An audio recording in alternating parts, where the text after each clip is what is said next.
Alhamdulillahi Rabbil Alamin. Allahumma salli ala Sayyidina Muhammad wa ala ali Sayyidina Muhammad. Kita dalam segala urusan dunia mengambil keputusan kita harus bermusyawarah. Tapi kalau dalam hal ibadah tidak semestinya bermusyawarah. Artinya kalau kita mau laksanakan kewajiban kita, masa kita bermusyawarah dulu? Allah Subhanahu wa taala memanggilkan kita untuk menunaikan salat kita 5 waktu, tidak perlu dimusyawarahkan. Kalau kita sudah mendengar hayya 'alas salah, hayya 'alal falah, segera tunaikan kewajiban kita. Kalau kita perhatikan dalam Al-Quran, banyak ayat-ayat yang Allah Subhanahu wa taala ikatkan salat dengan zakat, atau bahasa lain salat dengan infak, sebagaimana firman Allah Subhanahu wa taala di suratul Baqarah, dan saya yakin semuanya hafal. A'udzu billahi minasyaitonir rajim. Bismillahirrahmanirrahim. Alif lam mim. Dzalikal kitabu la raiba fihi hudan lil muttaqin. Alkitab ini petunjuk bagi siapa? Bagi muttaqin. Dan Allah menjelaskan sifat-sifat mereka. Kalau kita ingin meniru mereka, ingin bergabung bersama mereka, ingin menjadi seperti mereka, ikutilah penjelasan Al-Quran. Siapa sih al-muttaqin ini? Allah Subhanahu wa taala sebutkan, الذين يؤمنون بالغيب ويقيمون الصلاة ومما رزقناهم ينفقون. Mereka adalah yang beriman tentang gaib. Apa yang gaib? Allah, malaikat, jannah, surga, neraka, segala sesuatu yang gaib mereka percaya, walaupun mereka tidak melihat dengan mata sendiri. Dan sifat mereka alladzina yuqimuna as-salah. Beda artinya yuqimuna as-salah sama yusallun. Ada orang hanya kerjakan salat, tapi ada orang mendirikan salat. Ada 2 orang salat di saf pertama, sama-sama ruku', sama-sama sujud, sama-sama membaca Al-Quran, tetapi satu diterima oleh Allah, satu tidak diterima oleh Allah. Apa persoalannya? Karena satu menghadap Allah dengan hatinya, dan satu hanya menghadap Allah dengan fisik badannya. Makanya kita melihat orang yang salat dengan hatinya, nikmat salatnya, bisa tenang bacaannya, tenang rukuknya, tenang sujudnya.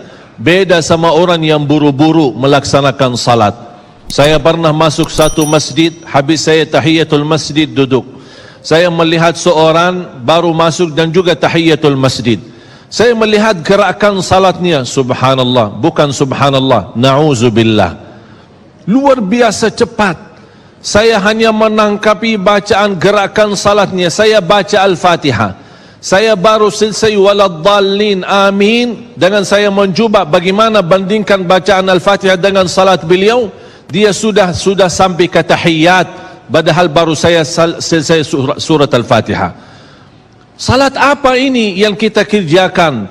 Banyak orang-orang berlomba-lomba seolah-olah ada juara, siapa yang paling cepat selesai salat dapat juara 1. Inilah yang terjadi dalam keadaan kita. Makanya kita merasa tidak nikmat salat kita.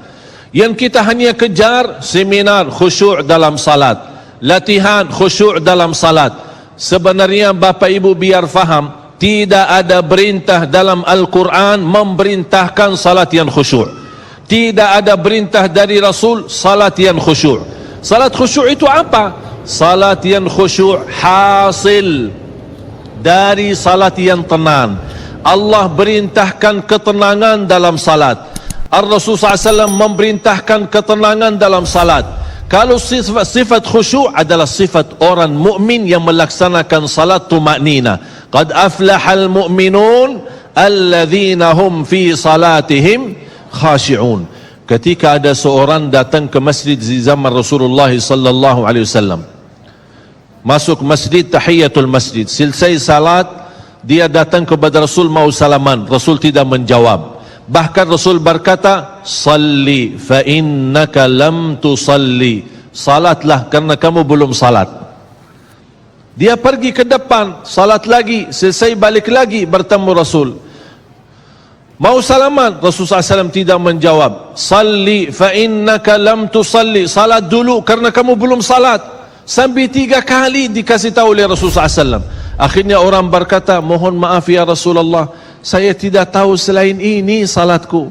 Gimana? Kata Rasulullah SAW, fa idza qumta faqum mutma'inna. Kalau berdiri, berdiri tenang, tumaknina. Tumaknina salah satu rukun di dalam salat. Tidak sah salat seorang tanpa Al-Fatihah, betul? Sama tidak sah salat seorang tanpa tumaknina. Baca tenang, rukuk yang tenang, sujud yang tenang, wallahi akan terasa nikmat. Dari hasil ketenangan dan upaya dan ikhtiar kita akan muncullah rasa khusyuk. Karena khusyuk bukan sesuatu yang datang dari luar, tapi khusyuk sudah ada di dalam hati. Tinggal bagaimana cara dikelola, bagaimana bisa dikembangkan cara salat yang tenang.